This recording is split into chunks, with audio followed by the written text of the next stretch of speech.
So I realized I have no powdered sugar, no confectionery sugar, but I have a high power blender. So did you know you can make your own confectionery sugar? All you have to do is take a regular granulated sugar. This is granulated sugar, see? Regular sugar. Gonna put it right in the high power blender. Put the cover on. And I'm gonna pulse it.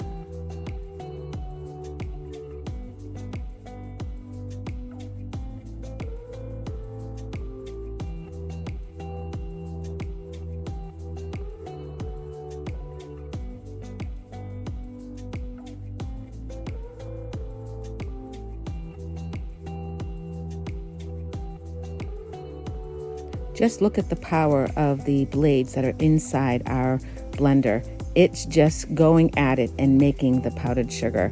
I am just so amazed. It's just going at it, and check it out. So I took the cover off and now I'm trying to pour it in our little bowl to show you the powdered sugar is all done, but I'm doing it with one hand, so it makes it a little bit difficult. So if you would love our high power blender, just let me know. I'm Patty Lynch at myprincesshouse.com, and I'd love to help you get this amazing tool in your kitchen.